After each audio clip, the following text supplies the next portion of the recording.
భక్తులు దేవునితో నడిచిన విధానం, దేవుడు వాళ్ళతో వ్యవహరించిన తీరు చాలా ఆశ్చర్యం గొలిపేదిగా ఉంటుంది. మీరు నేను కలిసి ఎంత ఫ్రీగా అందుబాటులో ఉండేలా మాట్లాడుకుంటున్నామో ముఖాముఖిగా, ఆయన వాళ్ళు అంత ఫ్రీగా అంత ముఖాముఖిగా మాట్లాడుకున్నారు. ఇప్పుడేమో అది ఊహకే అందనంత ఆశ్చర్యాన్ని గొలుపుతుంది. చెప్పుకోవటానికి మనకేం ఆశ్చర్యకరమైన కథలుగా మారినాయి, కానీ ప్రాక్టికల్ లైఫ్లో అలాంటి అనుభవాలు మనకి బహు తక్కువగా ఉన్నాయి. ఎందుకు ఇలాంటి పరిస్థితి? దేవుడు మారాడా? మారదా? దేవుని శక్తి ఏమైనా తరిగిందా? తరగల. మరి మారింది ఏంటి అంటే మానవ జాతి, భక్తుల జాతి. మారింది ఏమిటి అంటే భక్తి సాధన. వాళ్ళు ఎందుకు అంత అద్భుతంగా దేవుని దగ్గర నుండి ప్రతి పాయింట్ని తీసుకోగలిగారో తెలుసా? దేవుడు మాట్లాడతాడండి. చెప్పాలంటే ఆయన అసలు ఆశ అంతా కూడా మనతో ఎప్పటికప్పుడు మాట్లాడాలనే, మనతో ఎప్పటికప్పుడు స్నేహం చేయాలనే, అసలు మనల్ని నిర్మించుకుందే సహవాసం కోసం. ఆయన ఆశ ఆకాంక్ష అంతా మన మీదే. అయితే మనకున్న పరిస్థితులను బట్టి, అవసరతలను బట్టి, ఇబ్బందులను బట్టి మనం ఆయనతో అంతగా టచ్లోకి రాలేకపోతున్నాం, అందుబాటులోకి రాలేకపోతున్నాం. కానీ ఆయనకైతే మిక్కిలి అభిలాష మనతో సహవాసం చేయాలని, మనతో మాట్లాడాలని, మనకు అన్ని విషయాల్లో అందుబాటులో ఉండాలని దేవుడు చాలా ఇష్టపడతాడు, కోరుకుంటాడు. దేవుడేం మార్పు లేనివాడు. మన పరిస్థితికి వచ్చేటప్పటికి దేవుడు మాట్లాడతాడా? ఈ మధ్య కొన్ని ప్రసంగాలు విన్నాను ఆ మధ్యకాలంలో. అసలు దేవుడు మాట్లాడటం అప్పుడే ఆగిపోయింది, ఇప్పుడు దేవుడు మాట్లాడటం ఏం లేదు, అంతా బైబిల్లోనే ఉంది, చూసుకోవటమే. దేవుడు మాట్లాడు అని ప్రసంగాలు చేసేసారు కొంతమంది. నేను ఒప్పుకోను ఆ మాటకి. ఎక్కడ చెప్పాడండి? నేను మాట్లాడను, ఇక మీరు బైబిల్ చదువుకొని బైబిల్ని బట్టి అడుగులు వేయటమే తప్ప ఇక నేను మాట్లాడను అని దేవుడు ఎక్కడన్నా రాయించాడా? ఎక్కడన్నా చెప్పాడా? ఒక్క వచనం ఉందా? నో, ఒక్క వచనం కూడా లేదు. ఆనాడు అందుబాటులో ఉన్న దేవుడు ఈనాడు కూడా అందుబాటులో ఉన్నాడు. రాకడ వరకు మనకి అందుబాటులోనే ఉంటాడు. రాకడ తర్వాత ఇంకా మనం అచ్చంగా ఆయనతోనే ఉంటాం. అబ్బాయి క్రికెట్ పోటీలో ఉన్నాడండి. పోటీ ఫైనల్కి వచ్చింది. అబ్బాయి గ్రౌండ్లో ఉన్నాడు. తల్లిదండ్రులు ఎక్కడ ఉంటారండి? ఇంట్లో కూర్చొని కాఫీ పెట్టుకొని కాఫీ తాగుతా తరరే అనుకుంటూ ఉంటారా? ఎక్కడ ఉంటారు? గ్రౌండ్లో ఉంటారు. ఒకవేళ గ్రౌండ్లోకి వెళ్ళే అవకాశం లేకపోతే, ఆ ప్రోగ్రాం ఒకవేళ టీవీ ఛానల్లో వస్తే ఊరు మొత్తం పట్టించుకుపోయిన వీళ్ళిద్దరు మాత్రం ఆ ఛానల్కి వెళ్ళి చూస్తుంటారు. వాళ్ళ దృష్టి అంతా ఆ బిడ్డ గెలుపోవటం మీద మాత్రమే ఉంటుంది. వాడు ఆ ఓటమో గెలుపు అయిపోయి ఇంటికి వచ్చాడు అనుకో, వాడికి వెళ్ళే చూస్తూ ఉంటారా? ఎటుపోతే అటు చూస్తారా? ఉత్కంఠగా చూస్తారా? చూడరా. బాగా అర్థం చేసుకోవడానికి ట్రై చేయండి. వాడు ఆట ముగించి ఇంట్లోకి వచ్చిన తర్వాత వాడిని పట్టించుకోరు, లేదా ఆటకి వెళ్ళక మునుపు కూడా పట్టించుకోరు. వాడు ఎక్కడైతే రంగస్థలం మీద లేకపోతే ఆ గ్రౌండ్లో ఉన్నాడో అక్కడ వాడు గెలుపా ఓటమా తేలిందాకా తల్లిదండ్రికి ఏ పనులు పట్టవు. ఎవరన్నా వచ్చి పక్క వాళ్ళు పలకరించారనుకో, కొద్దిగా ఆగుదినే, అబ్బాయి ఆట ఆడుతున్నాడు, అయిపోయిన దాకా మాట్లాడు. అవునా సరే. వాళ్ళు కూడా సైలెంట్ అవుతారు. ఏ ఆట ఏంది, ఇదిగో నాతో మాట్లాడు అంటారా?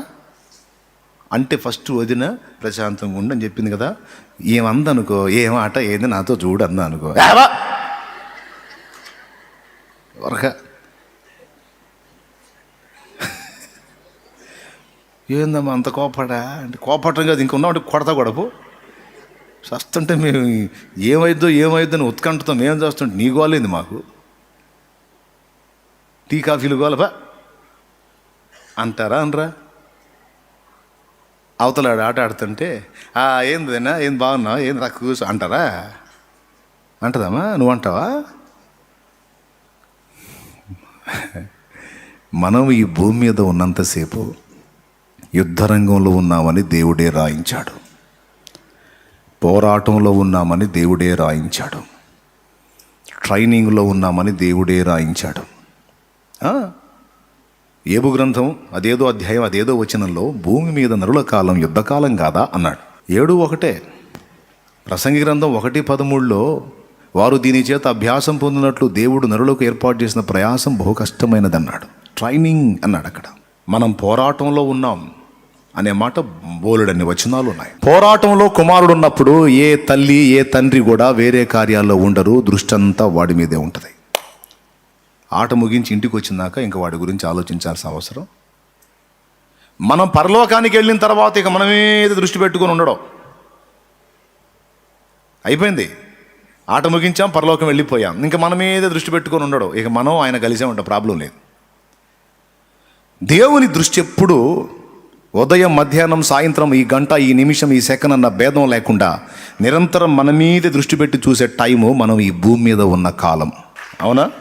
ఎందుకంటే మనం ఇక్కడ రణరంగంలో ఉన్నాం, పోరాటంలో ఉన్నాం. అందుకే ఏ కొంచెం అవకాశం ఉన్నా బిడ్డకి ఏదో ఒక సమాచారం ఇవ్వాలి, ఏదో ఒక ఎత్తుగడ నేర్పాలి, ఏదో ఒక విధంగా హెల్ప్ చేయగలగాలి, ఏదో సలహా ఇవ్వాలి అని తండ్రి అందుబాటులో ఉంటాడు కొడుక్కి. ఉదాహరణకి కుస్తీ పోటీలు ఉన్నాయనుకోండి, కుస్తీ పోటీలు వాడిని ఎత్తి పడేయాలి. ఇట్లా పడేస్తే కొన్ని మార్కులు, మామూలుగా పడేస్తే కొన్ని మార్కులు, తిప్పి తిప్పి పడేస్తే మరికొన్ని మార్కులు ఏదో దానిలో ఉంటాయి. ఈ వాడిని ప్రత్యర్థిని పడేసే దాన్ని బట్టి అడిగి మార్కులు ఉంటాయి అన్నమాట. పబ్లిక్ చూడొచ్చు, కొన్నిసార్లు ఊళ్ళల్లో పెడతారు, ఊళ్ళల్లో పల్లెటూళ్ళలో పెడతారు, టౌన్లో పెడతారు. తండ్రి ఏం చేస్తాడు తెలుసా? కొడుకు కుస్తీ పోటీల్లో పాల్గొంటే తండ్రి తాళ్ళ వెలపటుండి కొడుకు చెబుతుంటారు, ఈ పట్టుబట్టో ఎట్లా పడ్డో తిప్పాయి, అదిరా శబ్బాష్రా. లేదు వాడు పడేసే వీడు పడ్డాడు అనుకో అంట. అవునా కాదా? వాడు కుస్తీ పడుతుంటే ఎనభై టీ తాగుతుంటాడా, చాయ్ తాగుతుంటాడా, ఏం పుల్లారా బాగున్నా, ఏం సంగతులు అనుకుంటూ ఉంటాడా? ఎవడన్నా నీకు నేను టీ కాదు, నీకు నేను ఏది ఇప్పిస్తానన్నావు, రేపు నీకు దండం పెడతా, పోరా ముందు అబ్బాయి ఆట ఆడతాను. సలహాలు ఇవ్వడానికి, గెలుపులోకి బిడ్డను తీసుకెళ్ళటానికి నిరంతరం తండ్రి దృష్టి కొడుకు మీదే పెడతాడు. డౌట్ లేదుగా? రైట్. మనం కూడా ఇప్పుడు పోటీలో ఉన్నాం.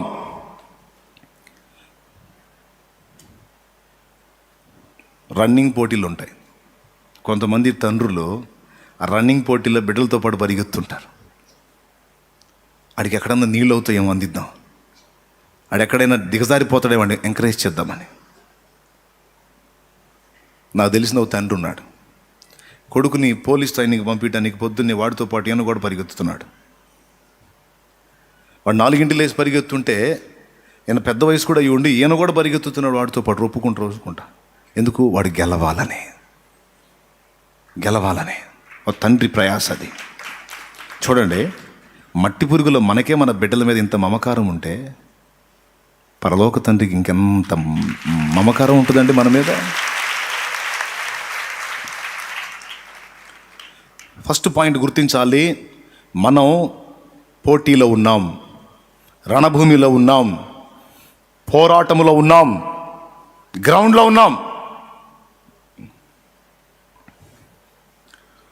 మన గెలుపు నిరంతరం కాంక్షిస్తూ, గెలుపు తర్వాత మనకు సిద్ధపరిచిన బహుమానాలన్నీ మనం స్వతంత్రించుకోవాలని మిగుల ఆశతో చూస్తున్నాడు అక్కడ. హల్లెలూయా. అందుకే పోరాడి జయించి పౌలు మహనీయుడు తిమోతికి రాసిన 2వ పత్రిక 4వ అధ్యాయం 7వ వచనంలో చెప్పాడు, మంచి పోరాటము పోరాడి తిని నా పరుగు కడముట్టించి తిని నా విశ్వాసం కాపాడుకుంటూ నీకు మీదట నా కొరకు నీతి కిరీటం ఉంచబడి ఉన్నది. దేవుడు ఆశించిన పోరాటం సలిపా తిమోతి. మేసం తిప్పాడో లేదో, దేవునికి స్తోత్రం. ఏమండి శాలేమన్నది మీసాలు నేను కాదు, పౌలు తిప్పాడు, నేనేం తిప్పుతాలే. ఎందుకంటే ఆయన పోరాడి గెలిచాడు కాబట్టి తిప్పాడు అనమాట. మంచి పోరాటం పోరాడా, నా పరుగు కడముట్టించా, నా విశ్వాసాన్ని కాపాడుకున్నా. నా విశ్వాసాన్ని దెబ్బతీయటానికి శత్రువు నా మీద ఎన్ని రకాల దాడులు చేశాడో. ఫెయిల్ అయిపోయాడు. ఎన్ని రకాల కలతలు రావాలంటే అన్ని రకాల కలతలు నాకు రప్పించాడు. ఎన్ని రకాలుగా నన్ను శ్రమ పెట్టాలో అన్ని రకాలుగా శ్రమ పెట్టాడు. ఎన్ని రకాలుగా కృంగదీయాలో అన్ని రకాలుగా కృంగదీశాడు. ఎన్ని రకాలుగా వేధించాలో అన్ని రకాలుగా వేధించాడు. ఎన్ని రకాలుగా విసిగించాలో అన్ని రకాలుగా విసిగించాడు. వాడు ఎంత టార్చర్ చేసినా నా విశ్వాసాన్ని పోగొట్టుకోలే. నాకు ఆహారం అందకుండా చేశాడు. నిష్కారణంగా కొంతమంది మూర్ఖుల్ని ప్రేరేపించి నా మీద రాళ్ళు కొట్టించాడు, కొరడాలతో కొట్టించాడు, బెత్తాలతో కొట్టించాడు. నేను మార్గంలో పోతుంటే కొంతమంది దొంగల్ని నా మీద గుసిగొల్పి ఏమీ చేయకపోయినా నిర్దాక్షిణ్యంగా నన్ను పట్టుకొని కొట్టేటట్టు చేశాడు వాడు. ఇన్ని రకాల దాడులు శత్రువు చేస్తుంటే దేవుడు మౌనమయ్యాడు నా రియాక్షన్ కోసం. నేను తగ్గుతానా?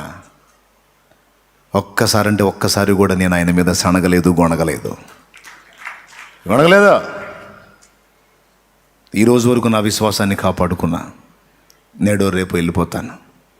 నా కోసం నీతి కిరీటం ఉంది.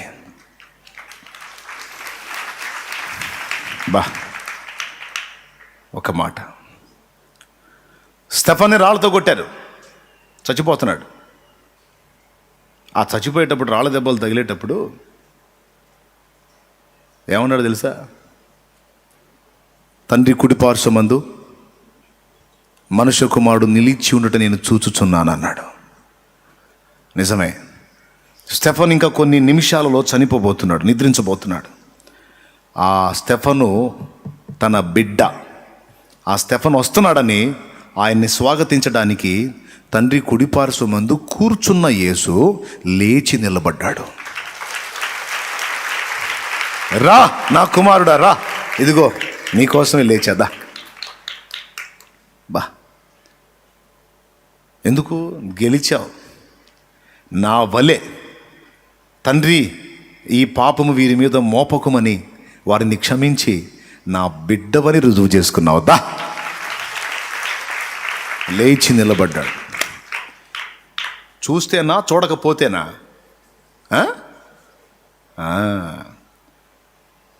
కఠినమైన శ్రమలు ఎన్నెన్నో చుట్టుముట్టినా నా విశ్వాసాన్ని పోగొట్టుకోలేదు.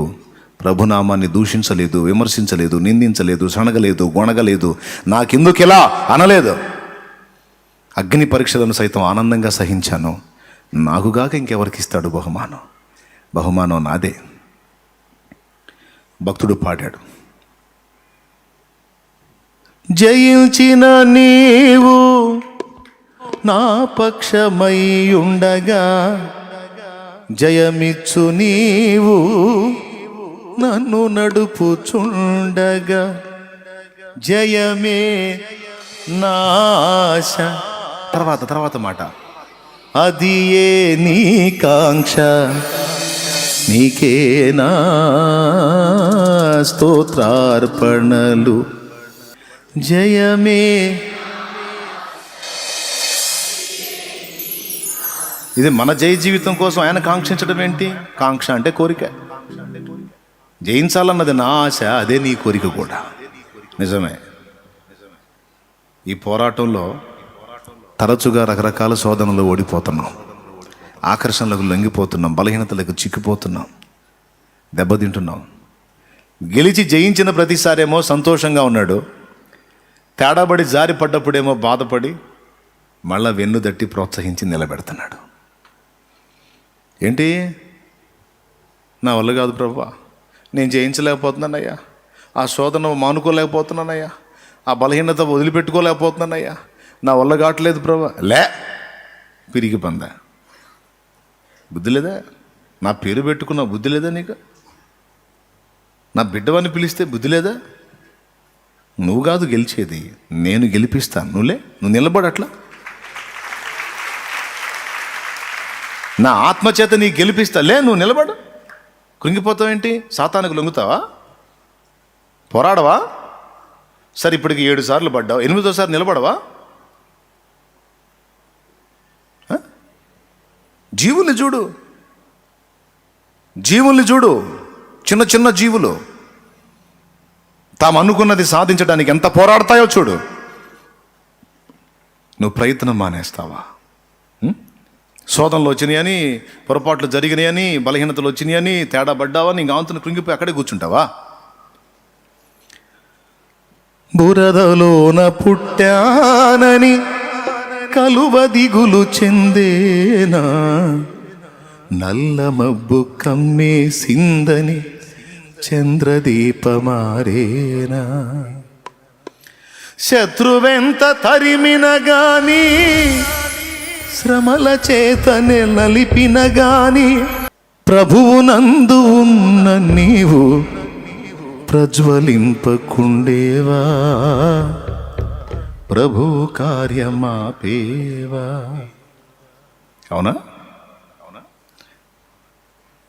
కృంగిపోయి, కుమిలిపోయి, కూలిపోయి, దిగజారిపోయి ఈ పోరాటం నా వల్ల కాదు, నేను జయించలేను, నేను సాధించలేను, నా వల్ల కాదని నీరసించిన ప్రతిసారి నీ ప్రక్కనే నిలిచి నిన్ను లేవనెత్తి వెన్నుతట్టి ధైర్యపరిచి ముందుకు నడిపించి నీకు కృపనిస్తున్నవాడు ఆయన. నేను చెప్పదలుచుకుంది ఏంటంటే, దేవుడేమో నిరంతరాయంగా మనకెళ్ళే చూస్తున్నాడు, మన మీదే దృష్టి కలిగి ఉన్నాడు. మనమేమో ఈ జీవన వ్యాపారంలో, జీవన పోరాటంలో తిప్పలు పడతా ఎప్పుడూ ఒకసారి ఆయనకి వెళ్ళి చూస్తున్నాం. ఆయన ఆశ ఏంటంటే, దానియేలులాగా నాకెళ్ళి కనిపెట్టుకోరా తల్లి, నేను నీకు చెప్తాను రా, నువ్వు ఎట్లా ఏది సాధించాలో. నానా, పౌల్లాగా నాతో సంబంధం ఏర్పరచుకో, నేను చెప్తా. అబ్రహాములాగా, నోవహులాగా, హనోకులాగా నాతో నడు, నా మీద దృష్టి పెట్టు, నేను నీ మీదే దృష్టి పెట్టున్నాను. నా మనసంతా నీ గెలుపు కోసమే నాన్న. నువ్వు జయించాలిరా, ఈ ఆకర్షణలను జయించాలి, ఈ ఆకర్షణలను జయించాలి, శత్రువును జయించాలి, ఈ శోధనలను జయించాలి, బలహీనతలను జయించాలి. నువ్వు నిలబడాలి సవాల్గా. దానికోసం నేను చేయదగ్గ సాయం అంతా నీకు చేయటానికి సిద్ధంగా ఉన్నాను. నేను చెబుతున్నాను ఈ మాట. లేఖనమా, ప్రకటన గ్రంథం 2వ అధ్యాయం నుండి 3వ అధ్యాయం వరకు, 2వ అధ్యాయం 3వ అధ్యాయం 2 అధ్యాయాల్లో 7 సంఘాలకు లేఖలు రాస్తూ జయించిన వానికి ఏమేమి ఇస్తానో అని చెప్పాడు. చూసావా? ప్రకటన గ్రంథం 2:1, 7 నక్షత్రములు తన కుడి చేత పట్టుకుని 7 దీపస్తంభముల మధ్య సంచరించువాడు చెప్పు సంగతులు ఏమనగానే మొదలుపెట్టి కొన్ని విషయాలు చెప్పి, కొన్ని హెచ్చరికలు చేసి, కొన్ని దిద్దుబాట్లు చెప్పి, జయించు వానికి దేవుని పరదైసులో ఉన్న జీవవృక్ష ఫలములు భుజింపనిత్తును. ఏం చేసేవాడికి ఏం జయించాలి? దేవుడు నీ జీవితంలో నీకు అనుమతించిన రకరకాల పోరాటాలు అయ్యేందో నీకే తెలుసు. ఎవరెవరు ఇప్పుడు దేంతో పోరాడుతున్నారో ఎవరికి వాళ్ళకి తెలుసు. ఎవరెవరు ఏ బలహీనతలు కలిగి ఉన్నారో, ఎవరెవరు దేని విషయంలో ఫైటింగ్లు చేస్తున్నారో, ఎవరు పోరాటాలు వాళ్ళకి తెలుసు. నీకు అనుమతించబడేటువంటి పోరాటాలు రకరకాలు అనుమతించబడతాయి. ఏ తండ్రి అయినా కొడుకు పోటీలోకి వెళ్తే, కుస్తీ పోటీలోకి వెళ్తే ఏ తండ్రి అయినా, ఏంటి మా అబ్బాయిని ఏంటి అలా పడేస్తున్నావు, ఏంటి నువ్వు, అసలు ఏంటి నువ్వు అని పోతాడా? అప్పచెప్పిందే తండ్రి. అలాగే నిన్ను అప్పచెప్పిందే దేవుడు. నువ్వు గందరగోళం అవుతుంటే ఆయనేం గందరగోళం కాడు, నీ రియాక్షన్స్ అబ్జర్వ్ చేస్తుంటాడు. ఇప్పుడు ఈ శోధన వచ్చింది, అమ్మ మా బంగారు తల్లి రియాక్షన్ ఏందో చూద్దామని కనిపెట్టుకుంటాడు. ఇప్పుడు ఈ అగ్ని పరీక్ష వచ్చింది మా నాడు రియాక్షన్ ఏందో చూద్దామని సైలెంట్గా కనిపెడతాడు. నియమంలో నిలబడతాడా, నియమం తప్పుతాడా? ఎన్ని రకాలు నీ జీవితంలో నీకు అనుమతించబడ్డాయి, అవన్నీ నీకు రానిస్తాడు. ఎందుకో తెలుసా? ఇవన్నీ నీకు రానివ్వాలి, వాటిల్లో నువ్వు గెలవాలి, జయం సాధించాలి. ఏ తండ్రి అయినా కొడుక్కి పరీక్షలు పెట్టినప్పుడు, ఏంటి మా అబ్బాయి చేత ఏంటి ఇంత ప్రెజర్ చేపిస్తున్నారేంటి, ఇన్ని రాపిస్తున్నారేంటి అసలు మా వాడిని అని ఏ తండ్రి అని అంటాడా? అవసరమైతే ఫీజు కట్టొస్తాడు. నేను రాయలేను నాన్న అంటే, ఊరుకోరా నా పరువు దీవాకరా, ఫెయిల్ అయితే ఫెయిల్ అయ్యావు, రాయరా నీకు దండం పెడతా, ఎగతాళి చేస్తారా నన్ను అని పెద్ద అమౌంట్ ఫీజు కట్టి వస్తాడు. ఎగ్జామ్ ఫీజు కట్టడో అంటే అర్థమైంది, పరీక్షల్లోకి బలవంతాన్ని ఎడతంది ఎవరు? మీకు దండం. సౌండ్ పెంచండి కొంచెం పెద్దగా. అది యేసు బాప్తీసం పొందిన తర్వాత ఆత్మచేత అరణ్యమును కొనిపోయి ఎక్కడ ఉంచబడ్డాడు? శోధకుని ఎదుట శోధింపబడుటకు నిలబెట్టబడ్డాడు. పరీక్ష కోసం. మనం అనుకుంటాం దేవుడు తప్పిస్తాడు, కాదు, నిలబెడతాడు. అవసరమైతే నీకు ఎగ్జామ్ ఫీజు ఆయనే కడతాడు. మా అమ్మాయి రాసిద్ది కాసుకోమని, మావాడు పైట్రో, మావాడు పైల్మాన్, కాసుకో రాసుకో, మరి మావాడికి ఫీజు కడుతున్నాను నేను అని కడతాడు. నువ్వు మరి ఆయన్ని గెలిపిస్తావు, బుష్ చేస్తావు, నీ ఇష్టం. గందరగోళం అయిపోడు, నువ్వు అయిపోతుంటావు. అప్పుడప్పుడు నాన్న గుర్తొస్తుంటాడు, దుర్మార్గుడు, నేను రాయనన్నాను, తీసుకొచ్చి నన్ను ఇందులో ఇరికిచ్చాడు, ఏం అర్థం కావట్లా, ఈ పేపర్లో ఏం క్వశ్చన్స్, ప్రశ్నలే అర్థమై సావట్లా, ఇంక నేను జవాబులే రాసేది. Praise the lord. జీవితం ఇది. అవసరమైతే కొన్ని పరీక్షల్లోకి నిన్ను నెట్టేది ఆయనే. పరీక్షలు రాయలేక దిగజారిపోతే వెన్ను తట్టి నిలబెట్టేది ఆయనే. అవసరమైతే ఇక్కడ నీకు పరాక్రమం కలిగించడానికి కొన్ని మాటలు కూడా వాడతాడు. నువ్వు ఎవరు పెట్టావో తెలుసా? అసలు నా మార్కులు ఏమన్నా తెలుసురా నీకు? ఎన్ని డాడీ? ఇదిగో ఫలానా ఎగ్జామ్లో ఇన్ని, ఫలానా ఎగ్జామ్ మొత్తం కొట్టారా, స్టేట్ ఫస్ట్ రా. ఏమనుకుంటున్నావు, ఎవరు పెట్టావురా, నువ్వు సిగ్గులేదురాను అంటాడు. వీడికి ఆవేశం వచ్చింది. నేను ఇంత పౌరుషం గలవాన్ని పెట్టింది కదా, పోయి రాయిపో. రాయాల్సిందేనంటావా? రాయకపోతే ఎట్రా, రుజువు కావద్దు, పో రాయిపో. ఏం పౌరుషమో ఏమో, అక్కడేమో రెచ్చగొట్టాడు, ఏడుకొస్తే ఏం అర్థం కావట్లేదు. ఏందో ఈయన నన్ను ప్రేమిస్తున్నాడో పగబట్టాడో నాకేం అర్థం కావట్లేదు. ఆయనేమో కనిపెడతాడు, గెలుస్తావో ఓడిపోతావా. యుద్ధరంగంలోకి దించేది ఆయన్నే, నీ గెలుపు కోసం ఎదురు చూసేది ఆయన్నే. అయితే భయపడొద్దు. ఎన్ని ఎగ్జామ్స్ నీకు అనుమతించినా నిన్ను పాడు చేయటానికి కాదు, అత్యుత్తమ బహుమానము నీవు పొందటానికి, నీకు ఇవ్వడానికి. అవసరాన్ని బట్టి అగ్ని వంటి శ్రమలు కలుగుచున్నవని తెలిసి కలత చెందబోకు. అవసరాన్ని బట్టి అగ్ని వంటి శ్రమలు కలుగుచున్నవని తెలిసి కలత చెందబోకు. నిన్ను పిలిచిన దేవుడు నమ్మదగినవాడు, శోధనలో నిన్ను విడిచిపెట్టిపోడు. కంటి పాపలా తోడుండి నిన్ను కాచుకుంటాడు, కన్న తండ్రిలా తోడుండి నిన్ను ఆదుకుంటాడు. నమ్ము నేస్తమా, ఇది సత్యం, వీడబోకుమా విశ్వాసం. నీ ఆశ నిరాశ కానే కాదు, వేదన ఎందుకు, నీ కన్నీరు కలకాలముండదు, కలతే చందకు. నీ ఆశ నిరాశ కానే కాదు, వేదన ఎందుకు, నీ కన్నీరు కలకాలముండదు, కలతే చందకు. నమ్ము నేస్తమా, ఇది సత్యం, వీడబోకుమా విశ్వాసం. నీ ఆశ నిరాశ కానే కాదు, వేదన ఎందుకు, నీ కన్నీరు కలకాలముండదు, కలతే చెందకు. దేవునికి మహిమ.